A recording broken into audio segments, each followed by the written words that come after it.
আসসালামু আলাইকুম, স্বাগতম জানাচ্ছি বসনিয়া ও হার্সিগোভিনা সিরিজের চতুর্থ পর্ব এবং শেষ পর্বে। আজকে আমরা কথা বলবো যে বসনিয়াতে আপনারা কত দ্রুত লিগ্যাল হতে পারবেন, এখানে কত দ্রুত আপনারা সিটিজেনশিপ পেতে পারবেন, পার্মানেন্ট রেসিডেন্স পেতে পারবেন, অথবা আপনারা বসনিয়া থেকে যদি চলে যেতে চান অন্য কোনো ইউরোপিয়ান কান্ট্রিতে লিগ্যাল কোনো ওয়ে আছে কিনা সেই ব্যাপারগুলো নিয়ে আপনাদের সামনে আলোচনা করব।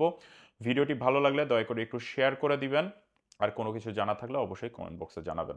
সবার প্রথমে আপনাদের উদ্দেশ্যে শুধু বলি যে বসনিয়াতে কিন্তু আপনারা সবার প্রথমে যে ভিসা নিয়ে আসবেন এটা ইস্যু করা হয় 1 বছরের জন্য, যেটা যদি লং স্টে ভিসা হয়ে থাকে অর্থাৎ কাজের ক্ষেত্রে হয়ে থাকে। যদি আপনার কাজের কোম্পানি এটা যদি নির্দিষ্ট সময় পর পর রিনিউ করে দেয় তাহলে কিন্তু আপনি ওই টেম্পোরারি ওয়ার্ক পারমিটের আন্ডারে বা টেম্পোরারি রেসিডেন্ট কার্ডের আন্ডারে কাজ করে যেতে পারবেন। কন্টিনিউয়াসলি 5 বছর যদি আপনি কোনো কোম্পানির আন্ডারে কাজ করেন, হ্যাঁ এক্ষেত্রে 1 বছর কাজ করার পরে অবশ্যই আপনি কোম্পানি চেঞ্জ করতে পারবেন, কিন্তু 5 বছর যদি আপনি বসনিয়া এবং হার্জিগোভিনাতে থেকে থাকেন টেম্পোরারি রেসিডেন্ট কার্ডের আন্ডারে তাহলে কিন্তু এখানকার পার্মানেন্ট রেসিডেন্সি অথবা পিআর কার্ডের জন্য আপনি কিন্তু আবেদন করতে পারবেন। পিআর কার্ড পাওয়ার পরে 3 বছর আপনাকে আবার বসনিয়াতে থাকতে হবে, তারপরে আপনি এখানকার ন্যাশনালিটির জন্য আবেদন করতে পারবেন। উল্লেখ্য এখানে যে বসনিয়ার পাসপোর্ট কিন্তু অবশ্যই অনেক গুরুত্বপূর্ণ এবং শক্তিশালী। ওয়ার্ল্ড র্যাঙ্কিংয়ে প্রায় 33 নাম্বার এবং বিনা ভিসায় আপনি 141টি দেশে কিন্তু যাতায়াত করতে পারবেন।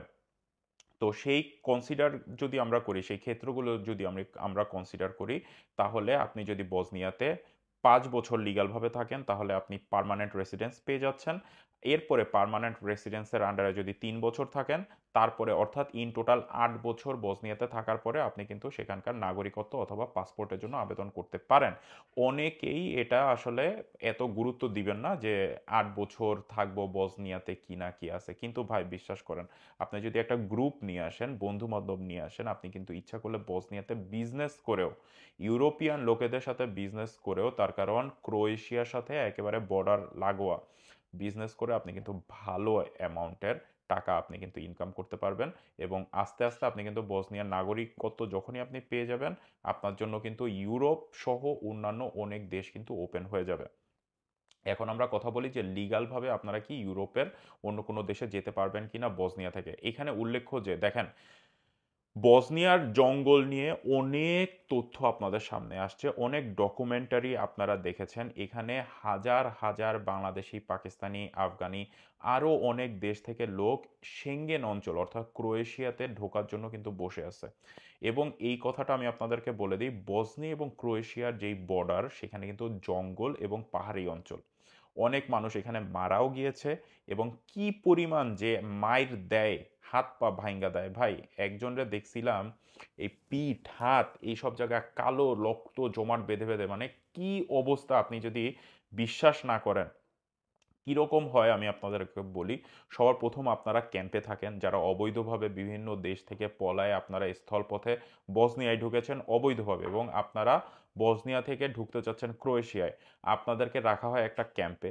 সেই ক্যাম্পের থেকেও আপনারা মাঝে মাঝে বের হয়ে যান পলায়ে বা যে কোনোভাবে। আপনাদের জন্য বাস এসে ওয়েট করে, এক জায়গায় আপনাদেরকে নামাই দিবে, সেইখান থেকে হাঁটা পথ ধরবেন। এখানে ম্যাক্সিমাম হইল পাকিস্তানি দালাল, টাকা পয়সার লেনদেন হয় গ্রিসের কোনো ব্যাংকের অ্যাকাউন্টে। সব তথ্য আমার জানা, বুঝছেন, সব আমরা মানে মোটামুটি জেনে বুঝে ভিডিওগুলো করতেছি। এখানে কিছু আফগানি দালাল আছে, এখানে কিছু পাকিস্তানি দালাল আছে। বাংলাদেশি লোক আপনি খুঁজে পাবেন না এই সব জায়গায়, বাংলাদেশি শুধু মাইর খাওয়ার তালে আছে। বাংলাদেশি আপনি দেখবেন যে এই টাকা পয়সার লেনদেন অর্থাৎ গ্রিসে যে লেনদেনগুলো হচ্ছে ব্যাংকের আন্ডারে, সেইখানে বাংলাদেশি আপনি খুঁজে পাবেন, ঠিক আছে। এখন পাকিস্তানি কোনো মধ্যস্থতাকারী আসবে, আপনাকে নিয়ে যাবে বাসে উঠায় কোনো একটা অঞ্চলে নামাবে, তারপরে আপনাকে রাত দিন হাগা মুতা কোনো কিছু নাই, শুধু হাঁটতে থাকবেন। আবার রাত হইলে ওই যে ওই আলো মারবে, মানে পুরা মুভি স্টাইলে আপনাকে বর্ডার পার করাবে। বিশ্বাস করেন ভাই, একবার যদি ধরা খান, কি যে মাইটটা মারে, কি যে মাইটটা মারে রে ভাই, আপনি মরার আগ পর্যন্ত ওই মার টের পাবেন ভাই, অনেকের হাত পাও ভাঙ্গা যায়। যাই হোক, যেই কথাটা বলতেছি, এই কাজ কখনোই আপনারা করতে যাবেন না, বসনিয়া থেকে পোলায় ক্রোয়েশিয়াতে ঢুকতে কখনোই যাবেন না। যদি কখনো আপনাদের ঢোকার ইচ্ছা থাকে, দরকার হয় সার্বিয়াতে যান।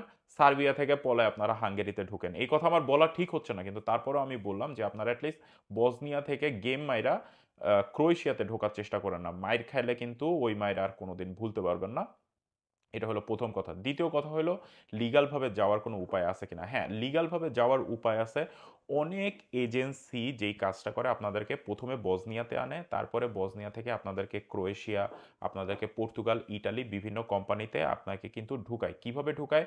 অনেক কোম্পানির মালিক আছে যাদের বসনিয়াতেও ইন্ডাস্ট্রি আছে, তাদের ক্রোয়েশিয়াতেও ইন্ডাস্ট্রি আছে, তাদের পর্তুগাল, ইটালিতেও ইন্ডাস্ট্রি আছে।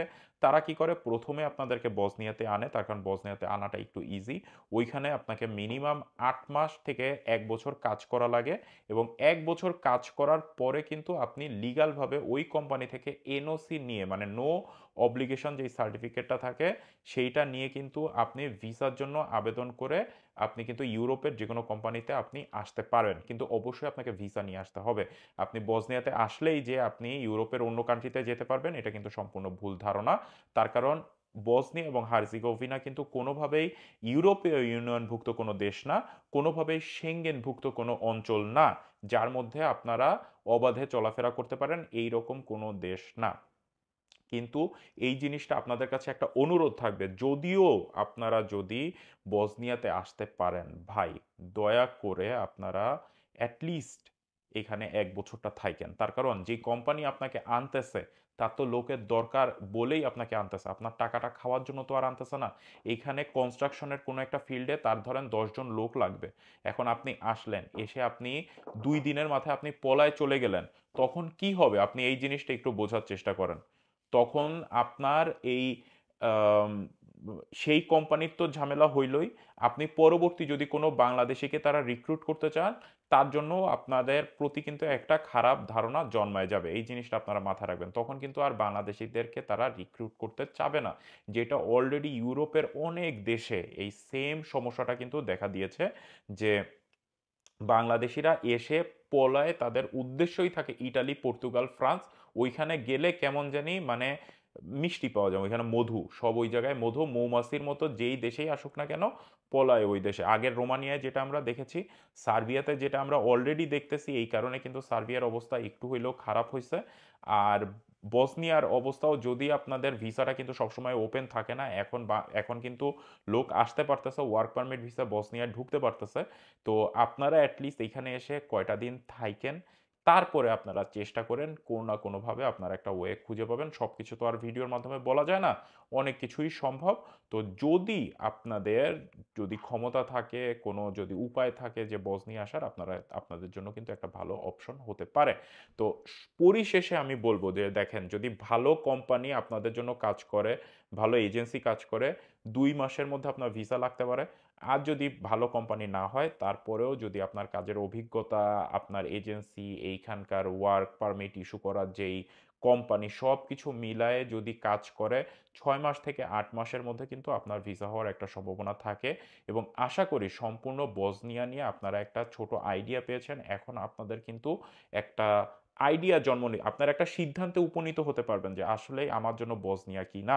পরিশেষে শুধু একটা কথাই বলতে চাই, সবার প্রথমেই ভিডিওর এই সিরিজের শুরুতেই আমি বলেছিলাম, অগ্রাধিকার পাবে শুধুমাত্র তারা যাদের নির্দিষ্ট কোনো ক্ষেত্রে নির্দিষ্ট কোনো কাজের অভিজ্ঞতা রয়েছে, যারা একেবারে ফ্রেশ, যারা ইন্টার পরীক্ষা দিয়ে বাইর হইছে, যাদের কোনো কাজের অভিজ্ঞতা নাই, যারা পড়াশোনাই করে নাই, তাদের জন্য কিন্তু সত্যি কথা ইউরোপের যে কোনো কান্ট্রিতে ঢোকা খুবই কঠিন, খুবই কঠিন, খুবই কঠিন। সুতরাং আপনারা এই জিনিসটা মাথায় রাখবেন, যাদের কাজের টুকটাক কিছু অভিজ্ঞতা আছে শুধুমাত্র তারাই চেষ্টা করবেন।